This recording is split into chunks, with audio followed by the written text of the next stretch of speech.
Nous continuons cette série de vidéos qui concerne la signification des 7 sacrements de l'Église. Donc après avoir fait les vidéos qui concernent le baptême, la première communion et la confession qui forment ensemble une initiation complète, nous allons faire celui de la réconciliation, le sacrement de réconciliation.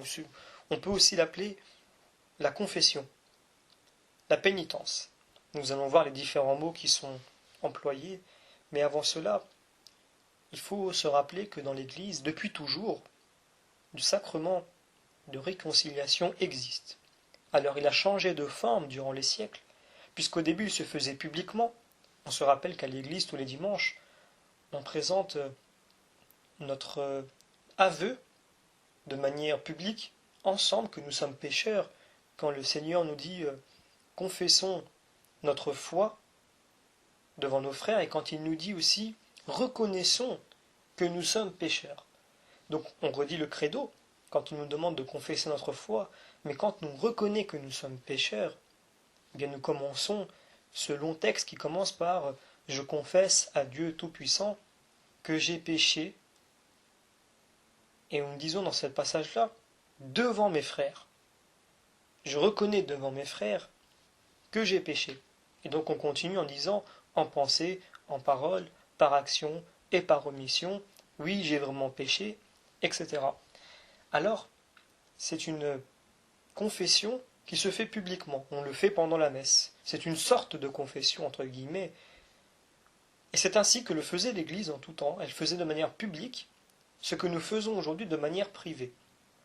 Alors ça a évolué durant le temps, mais ça a toujours existé. Toujours, depuis le début de l'Église, on se confesse en passant par le prêtre. Alors, qu'est-ce que c'est que la confession? La confession, durant le moment de la confession, on confesse, entre autres, nos péchés.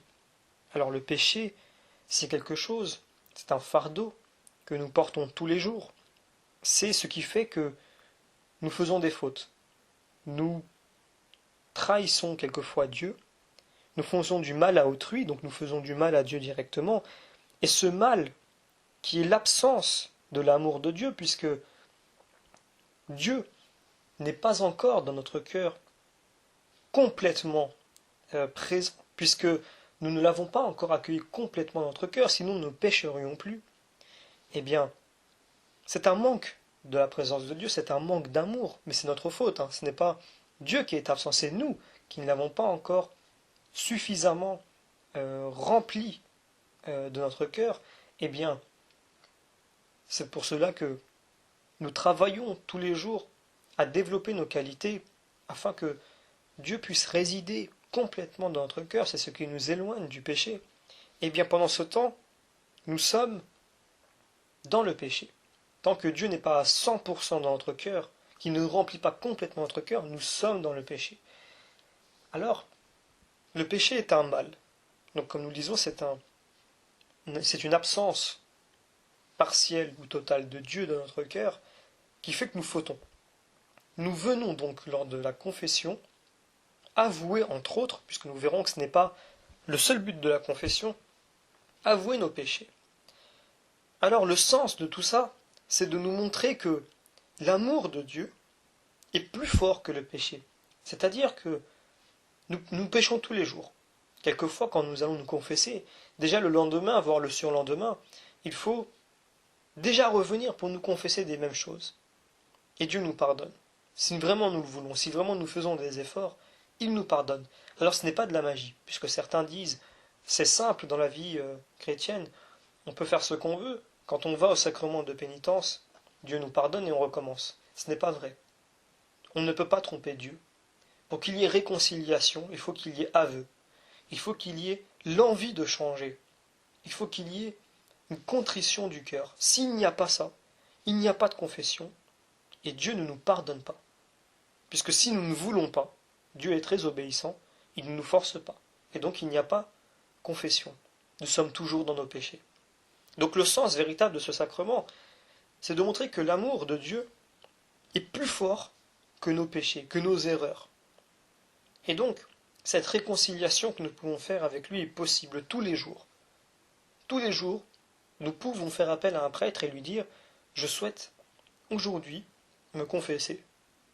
Et donc le prêtre, s'il est disponible, vous dit « Bien, venez » ou alors « Moi je viens aujourd'hui » et on fait la confession. Alors, avant de continuer, je veux rappeler ce passage que l'on peut trouver dans la deuxième épître aux Corinthiens, donc une lettre de saint Paul, au chapitre 5, donc la fin du chapitre 5 jusqu'au début du chapitre 6, où il est écrit « Frères, nous sommes les ambassadeurs du Christ, et par nous, c'est Dieu lui-même qui, en fait, vous adresse un appel. Au nom du Christ, nous vous le demandons. Laissez-vous réconcilier avec Dieu. Celui qui n'a pas connu le péché, Dieu l'a pour nous identifié au péché des hommes, afin que, grâce à lui, nous soyons identifiés à la justice de Dieu. Et puisque nous travaillons avec lui, nous vous invitons encore à ne pas laisser sans effet la grâce reçue de Dieu. Car il dit dans l'Écriture, « Au moment favorable, je t'ai exaucé. Au jour du salut, je suis venu à ton secours. » Or, c'est maintenant le moment favorable. C'est maintenant, le jour du salut.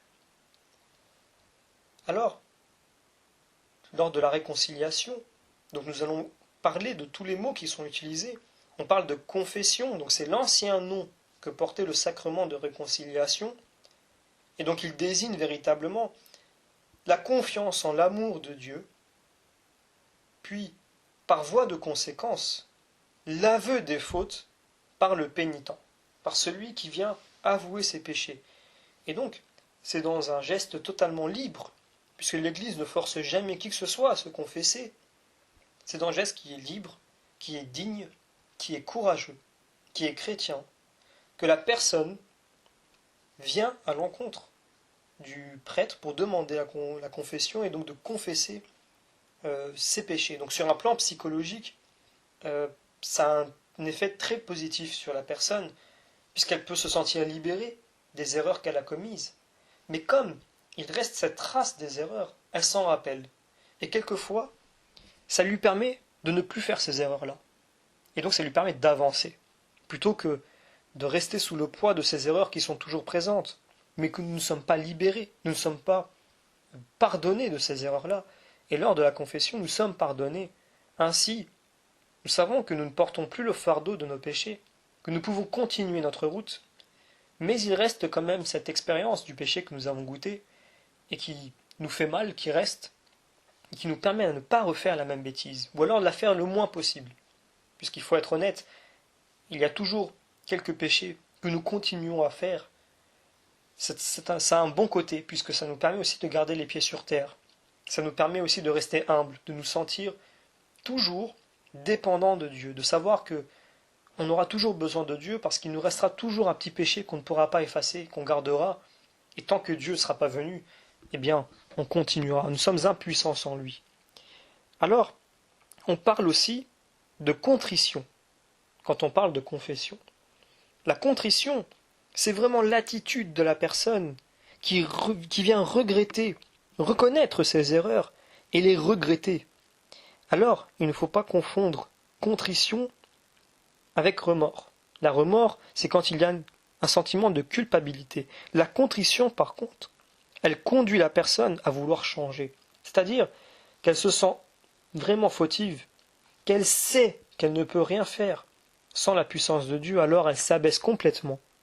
Elle a un cœur qui devient humble, et elle est prête à faire tout ce qu'il faut pour réparer cette erreur-là. Et donc, elle est prête à changer sa manière de penser, sa manière d'agir, sa manière de faire. D'autres petits éléments de la vie de tous les jours qui sont modifiés. Et donc là, on parle vraiment de contrition, puisque le cœur de la personne est tellement écrasé par ses erreurs qu'il est prêt à tout faire pour changer. On parle aussi d'aveu. C'est-à-dire que quand la personne avoue ses péchés, elle s'en libère. Et donc elle se reconnaît donc coupable devant Dieu lorsqu'elle avoue ses péchés. Comme une personne dans un tribunal avouerait son crime. Donc elle se reconnaît coupable. De même, quand nous avouons nos péchés au prêtre, nous nous reconnaissons coupables devant Dieu. Et donc là, nous entrons dans une démarche de confiance avec Dieu, puisque il voit que nous sommes capables de dire à haute voix nos erreurs. Ainsi, c'est une confiance mutuelle qui s'établit et qui fait que nous rentrons dans une relation avec Dieu qui est beaucoup plus profonde. Et c'est ce qui nous permet d'avancer. Le fardeau du péché nous empêche d'avancer. Mais l'avouer, c'est ce qui nous fait que nous sommes libérés et que nous pouvons avancer. Alors on parle aussi de pénitence. La pénitence, c'est vraiment l'engagement personnel qui est pris de réparer les dommages qui ont été causés par nos erreurs, qu'ils soient matériels ou qu'ils soient spirituels ou qu'ils soient psychologiques. Et donc, dans ce cas-là, on parle vraiment de pénitence. C'est vraiment la personne qui veut pas seulement avouer ses péchés, mais qui veut les réparer. C'est-à-dire faire vraiment oublier ce péché-là en le réparant, en venant résoudre le problème qui a été causé par cette erreur-là. On parle aussi d'absolution. Donc le prêtre nous fait l'absolution de nos péchés. Ce mot est un terme à la base juridique latin qui désignait à l'époque l'acquittement d'un accusé lors d'un procès. Et donc, il y a absolution, non pas parce que nous sommes innocents, donc nous ne devenons pas innocents, mais le Seigneur nous rend notre innocence par le pardon. Et donc, il restaure la plénitude de la grâce que nous avons reçue au baptême. C'est très important parce que on se fait souvent attaquer, nous les catholiques, sur cette confession en disant mais attendez, Jésus est venu mourir pour nous. Si Jésus est venu mourir pour nous, on n'a pas besoin de se confesser pour recevoir de nouveau le pardon de Dieu, puisqu'il nous est donné dans notre croyance en le Christ. Oui, c'est vrai, nous sommes déclarés justes par la mort du Christ. Mais il n'empêche que nous continuons à pécher, nous continuons à faire des erreurs. Et le baptême, c'est quand même un sacrement qui nous lave de nos péchés, qui nous lave, qui nous fait revêtir de cet habit du Christ, mais il faut vraiment être détaché de la réalité pour dire que le seul fait de porter cet habit-là fait que quand nous péchons, nous n'avons pas besoin de nous confesser de ces péchés. Nous portons cet habit que nous salissons, mais lorsque nous nous confessons, eh bien nous revêtons de nouveau l'habit de grâce qui nous est donné lors du baptême. Donc la confession est un sacrement très important. On nous demande souvent combien de fois est-ce qu'il faut se confesser. L'Église dit que il faut au moins se confesser une fois par an. Je trouve que c'est très peu. Certains se confessent tous les mois, c'est généralement le délai qu'on conseille à tout le monde. Certains préfèrent le faire chaque semaine, voire plusieurs fois dans la semaine, voire tous les jours pour certains. C'est selon les cas, selon les personnes, c'est selon ce que la personne a à confesser, aussi son état de progression dans la vie spirituelle et ce qu'elle a commis dans sa vie. Mais généralement, ce qu'on conseille, c'est qu'une personne se confesse une fois par mois, si possible, quand il est possible à des moments clés, comme par exemple à la Pâque. C'est pour cela qu'on disait faire sa Pâque. À l'époque, c'était se confesser au moment de Pâques. Il y a beaucoup de moments opportuns dans le calendrier liturgique de l'Église pour se confesser.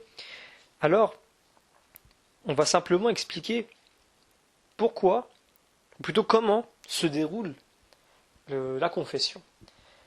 Alors, la personne qui vient vers le prêtre est accueillie donc par le prêtre pour recevoir le sacrement de réconciliation qui se déroule donc en 4 temps. La première partie, c'est quand le prêtre accueille donc au nom du Christ et au nom de l'Église, et non pas en son nom à lui, celui qui se tourne vers Dieu pour avouer ses péchés.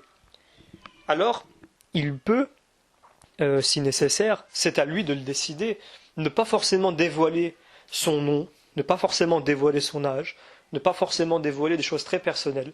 C'est selon la personne. Vous pouvez dire « je m'appelle un tel, je vis à cet endroit-là, j'ai cet âge-là, j'ai fait ça, j'ai fait ça ». Tout comme vous pouvez tout simplement dire « j'ai fait ça, je veux demander pardon ». C'est vraiment à l'appréciation de la personne, elle dévoile au prêtre et donc à Dieu, puisque c'est l'intermédiaire qu'il y a entre les deux. C'est le rôle du prêtre. Les péchés.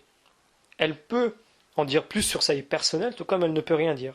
Le prêtre n'oblige pas. Alors, la deuxième partie, c'est l'écoute. C'est-à-dire que la personne parle et le prêtre écoute. Alors, certains prêtres regardent, certains prêtres ferment les yeux, baissent la tête, ils écoutent, ils sont attentifs. Ils attendent pas seulement que la personne avoue ses péchés, parce que c'est simple de dire j'ai fait ci, j'ai fait ça, pardonnez-moi. Non. Ce que le prêtre attend, et il va répondre en conséquence dans une autre partie, il va répondre. Mais il va attendre de la personne, justement, cet ensemble de termes que j'ai désignés au départ. Donc, il y a la pénitence, contrition, il y a confession, il y a plusieurs attitudes. Il y a celui qui va confesser ses péchés, mais qui va dire « Je veux faire ça pour changer, je veux faire ça pour réparer mes erreurs. » Ou alors, qu'est-ce que je dois faire pour réparer cette erreur-là? Je viens la confesser, mais ça ne suffit pas. Je veux faire quelque chose, j'ai une justice intérieure qui me dit « Confesser tes erreurs, c'est trop simple, ça ne suffira pas, il faudra que tu fasses autre chose, donc guidez-moi. » Ou alors la personne dira « J'ai bien réfléchi, je vais faire ça. » Et puis le prêtre pourra tout simplement dire je vous félicite et je vous encourage à faire ça. » Ou alors il vous dira, peut-être il vous dira « Mais moi j'ai peut-être quelque chose de mieux à vous proposer. » Il vous le proposera, ça ne sera pas obligé. Mais le prêtre attend ça de vous. Et c'est ce que Dieu attend de vous. Le prêtre ne fait que la volonté de Dieu. Il n'attend pas seulement que vous dites « Seigneur, j'ai péché, pardonne-moi. » Il faut le dire. C'est déjà très bien de le dire. Mais il faut aussi dire, Seigneur, je veux changer. Je veux changer ça. Je veux ne plus faire ça. Je ne veux plus dire ces choses-là. Je ne veux plus avoir cette réaction-là. Mais j'ai fait ça à un tel. Je veux réparer cette erreur. Je veux venir vers lui. Qu'est-ce que je dois faire? Comment je dois m'y prendre? Il veut qu'il ait cette attitude vraiment de vouloir pas seulement avouer ses erreurs, mais les réparer. Et donc, selon ce que vous direz au prêtre, selon votre attitude de cœur, eh bien, il pourra passer à la troisième partie. Et donc, quand le prêtre a entendu tout votre aveu, et tout ce que vous avez pu lui dire, ça peut très bien durer 5 minutes, comme ça peut durer 20 minutes, une demi-heure. Le prêtre est là pour vous écouter, il n'a pas de limite de temps. Évidemment, cela dépend de son agenda. Mais la confession en elle-même n'a pas de limite de temps. La confession peut durer très longtemps, voire 5 minutes, selon les besoins de la personne. Alors, quand le prêtre a entendu votre aveu, selon ce qu'il a entendu, s'il y a ces petits signes de pénitence qui sont demandés, s'il y a ces petits signes de volonté de faire quelque chose de plus que d'avouer ses péchés, il répondra en conséquence. Il répondra en utilisant son expérience personnelle, en utilisant peut-être la Bible, des exemples bibliques, en utilisant des histoires de la vie des saints, de la vie des pères de l'Église, en donnant des conseils, toujours à la lumière de la foi catholique. Et donc, il pourra répondre, vous donner vraiment des conseils très précieux. N'oubliez pas que le prêtre reçoit beaucoup d'aveux et de confessions chaque semaine. Et il faut encore le rappeler, c'est anonyme, confidentiel. C'est-à-dire que le prêtre a, comme un médecin, l'obligation de garder anonyme et même de garder confidentiel le contenu de la confession. C'est obligatoire. Tout ce que vous direz au prêtre, le prêtre le gardera pour lui. Il ne le répétera pas. Alors, le prêtre va répondre. Il va vous conseiller. Alors, il peut y avoir une discussion à ce moment-là. Le prêtre a fini de vous écouter. Cette fois-ci, il peut discuter avec vous. Il va répondre. Vous pouvez discuter, dire oui, d'accord, je voyais les choses plutôt comme ça. Et donc une discussion s'établit entre le prêtre et la personne. Donc nous sommes sortis de la phase de l'écoute. Cette fois-ci, nous sommes dans la phase où le prêtre va dire à la personne ce qu'il lui conseille, ce qui peut l'aider à avancer, ce qui peut l'aider à parcourir le chemin spirituel, ce qui peut l'aider à réparer ses erreurs, ce qui peut l'aider à changer. Et donc la personne peut répondre, et là une discussion s'instaure. Il y a donc la quatrième partie, où cette fois-ci, le prêtre pardonne les péchés de la personne, évidemment au nom de Dieu, où il dit, souvent en mettant les mains sur la tête de la personne, que Dieu notre Père vous montre sa miséricorde. Par la mort et la résurrection de son Fils, il a réconcilié le monde avec lui et il a envoyé l'Esprit Saint pour la rémission des péchés par le ministère de l'Église. Qu'il vous donne le pardon et la paix, et moi, au nom du Père, du Fils et du Saint-Esprit, je te pardonne de tous tes péchés.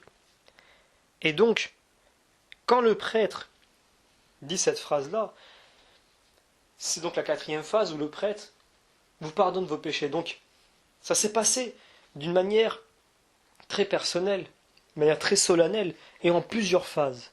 Et donc, il y a des fois des cas où la personne dit « moi j'ai fait ci, j'ai fait ça, je demande pardon », et qu'il ne montre pas de signe de pénitence, et qui quelquefois, quand le prêtre l'invite à cette pénitence-là, à vouloir essayer de réparer ses erreurs, et que la personne dit « je ne veux pas », qu'elle refuse, elle veut juste être pardonnée, il peut arriver que le prêtre refuse de pardonner la personne, puisqu'elle n'a pas cet état de cœur qui demande le pardon. C'est un peu comme si quelqu'un demain fait de la magie. Ça s'est beaucoup vu, notamment lors des exorcismes. Une personne a fait de la magie, elle a voulu faire du mal à quelqu'un, le sort est revenu en quelque sorte vers elle, elle subit les effets négatifs de cet engagement maléfique, elle vient demander à l'exorcisme d'en être libérée, mais elle ne regrette pas son choix. Elle dit simplement « j'en ai marre d'être assiégée par des cauchemars, par des obsessions démoniaques à cause de ce que j'ai fait, je veux en être libérée. Mais je ne regrette pas ce que j'ai fait à cette personne-là parce qu'elle le méritait. » Et là, l'exorciste dira « je ne peux pas vous exorciser, je refuse de vous exorciser parce que vous ne voulez pas. Vous confessez, vous ne voulez pas vous exorciser. » Alors, pour rebondir par rapport à ça aussi, je tiens à rappeler que la confession est une forme aussi d'exorcisme. C'est-à-dire que l'exorcisme, qu'est-ce que c'est ? C'est chasser l'esprit malin. Et qu'est-ce qui fait que l'esprit malin s'éloigne de nous ? C'est l'amour et la charité. Et quand il y a confession, il y a l'humilité aussi, quelque chose qu'il ne supporte pas. Alors souvent dans les exorcismes, la première chose qui est demandée à la personne est de se confesser. C'est la première partie et c'est la plus importante des parties. Parce que si la personne ne veut pas se confesser, elle ne pourra pas être exorcisée. Et donc quand vous allez vous confesser tous les mois, par exemple, ou toutes les semaines chez le prêtre, vous éloignez par l'humilité que vous présentez lors de la confession, toute présence qui pourrait être maléfique. Et vous cultivez donc des qualités de Dieu, des qualités qui font que vous vous approchez de Dieu, puisque c'est l'humilité, la charité, le fait d'avouer ses péchés, d'en être conscient et de dire « j'ai besoin de Dieu, je veux changer », qui fait que nous nous approchons de Dieu. D'où l'importance cruciale de ce sacrement de pénitence, qui est selon moi tout aussi important que l'Eucharistie. Alors, c'est libre. Peut-être que quelqu'un dira non, pour moi l'Eucharistie est beaucoup plus importante que le sacrement de pénitence. Pour moi c'est tout aussi important, parce que généralement quand on vient faire le sacrement de pénitence, on le fait librement, par choix, et on montre généralement un cœur contrit. On a envie de changer, tandis que celui qui vient à l'Eucharistie le dimanche peut très bien venir simplement parce que c'est comme ça, on va à la messe le dimanche, et puis qui dans son cœur ne communie pas vraiment avec Dieu, il prend le pain, il s'en va et c'est terminé. Donc, les deux sacrements sont très importants, il ne faut pas négliger celui de la confession, et il ne faut pas tomber dans le piège de se dire, mais pourquoi me confesser à un prêtre, je peux me confesser à Dieu chez moi directement. Il ne faut pas oublier la réalité, c'est que, c'est vrai, Dieu n'a pas besoin d'intermédiaire. Mais dans ce cas, allons jusqu'au bout de cette logique et disons qu'il n'a même pas besoin de nous créer. Nous n'avons pas à être là. Pourtant, c'est tout le but contraire de Dieu. Dieu nous a créés pour que nous soyons des intermédiaires, pour que nous soyons des acteurs principaux dans la création. Dieu aime léguer. Il n'a pas besoin d'anges non plus. Il n'a pas besoin de tous les saints de l'Église. Il n'a besoin de personne. Pourtant, elles sont bel et bien présentes. Dieu lègue le travail parce qu'il veut nous faire participer à sa création. Certains diront, mais dans la Bible c'est écrit que Dieu n'a pas d'intermédiaire. Oui, Dieu n'a pas d'intermédiaire pour être sauvé. C'est-à-dire que le Christ est le médiateur, il est celui qui nous sauve directement. C'est vrai. Mais c'est tout. Il n'est pas question de ne pas avoir de médiateur lors de la prière. Nous pouvons avoir un médiateur. Nous pouvons avoir la Sainte Vierge Marie. Nous pouvons avoir un saint de l'Église. Nous pouvons même avoir notre propre frère qui peut être notre médiateur auprès de Dieu. Parce que là, ça ne concerne pas le salut. Ça concerne le but premier de Dieu, à savoir nous faire participer à la création, nous donner un rôle et nous faire partager tout ça. Sinon, il faut aller jusqu'au bout de la pensée et dire carrément, il n'a ni besoin de nous, ni des anges, on n'a même pas besoin d'exister, il n'a pas besoin de nous créer. Il ne faut pas oublier que Dieu est libre d'agir comme il veut, et c'est avec des hommes qu'il agit. Ce n'est pas de lui-même, il suffit de lire l'Ancien Testament, c'est avec le peuple juif qu'il agit. Ce n'est pas tout seul, en solitaire. Dieu agit avec nous parce qu'initialement c'est pour ça qu'il nous a créés. Il n'a pas besoin de nous, mais il le fait par pur amour pour nous, alors il nous fait participer à la création. C'est nous qui avons besoin de lui. Lui ne veut que donner. C'est tout. Alors il ne faut pas non plus oublier que le Christ s'est fait homme. Donc Dieu s'est fait homme. Donc Dieu lui-même s'est fait homme. C'est vraiment avec les hommes qu'il agit, qu'il interagit avec nous et qu'il continue à faire son dessein et son plan. Alors, évidemment, nous sommes des êtres humains. Nous avons besoin de réalités sensibles. Et nous avons besoin donc d'hommes en face de nous pour nous confesser, d'hommes qui sont représentés par Dieu, par un sacrement très précis, très particulier de l'ordination. C'est peut-être pour ça que les protestants, de manière assez ironique, ne prennent pas très au sérieux le sacrement de pénitence, puisque les pasteurs ne sont pas ordonnés. Ils sont désignés un peu à la va-vite, sans véritables critères qui sont liturgiques, et de ce fait, il est logique de penser que le sacrement de pénitence n'est pas sérieux, puisque le prêtre en face, qui est en fait un pasteur non ordonné, n'est pas sérieusement établi dans la hiérarchie de l'Église, entre guillemets, protestante. Alors la logique reste, hein. Donc du coup, c'est logique de penser que la confession auprès d'un pasteur n'est pas quelque chose de très sérieux. Ça suit une certaine logique. Mais il faut se rappeler que le prêtre de l'Église n'est pas une personne qui a été choisie sur un formulaire, il n'est pas une personne qui a été choisie par une communauté suivant un vote, ou suivant certains critères qui ne sont absolument pas fixes, puisqu'ils sont libres, d'une Église à une autre, et il est choisi selon des critères très précis, dans un sacrement de l'Église. Ainsi, il a un rôle particulier qui fait que la confession devient quelque chose de très sérieux. Alors, la réconciliation personnelle avec Dieu par l'intermédiaire d'un prêtre, comme je l'ai dit, est un moment très important de la vie chrétienne. Et comme je l'ai dit aussi, ce n'est pas seulement avouer ses péchés, mais c'est aussi découvrir la grandeur de l'amour de Dieu. Lorsqu'il dit, dans l'Évangile selon Jean, « Aimez-vous les uns les autres comme je vous ai aimé ». Donc, le chrétien, lorsqu'il se confesse, témoigne de ça. Il vient avouer ses péchés, mais il vient aussi avouer que l'amour de Dieu est vraiment plus fort que ses péchés, que Dieu va le pardonner. Jésus le dit, Dieu n'est que miséricorde. Du moment que nous acceptons et que nous reconnaissons ça et que nous sommes sincères quand nous demandons d'être pardonnés. Et donc pour que nous puissions, Dieu s'adapte toujours à nous. Dieu utilise des réalités sensibles. Il est venu en tant qu'homme alors qu'il était Dieu. Et donc c'est à travers un homme qui nous permet d'être réconciliés avec lui, parce qu'il s'adapte à notre réalité sensible, notre réalité matérielle. Nous devons voir, nous sommes comme ça. C'est ainsi, le nier, c'est nier la réalité, c'est un déni. Et donc c'est à travers le prêtre qu'il agit pour que nous recevons la réconciliation, donc le sacrement de réconciliation, de la même manière. Ce n'est pas au nom du prêtre, et ce n'est pas selon le prêtre ou la qualité du prêtre que nous sommes pardonnés, c'est seulement au nom du Christ. Le prêtre n'étant qu'un représentant, rien ne dépend du prêtre. Le prêtre peut être beaucoup plus pécheur que nous lorsque nous venons nous confesser.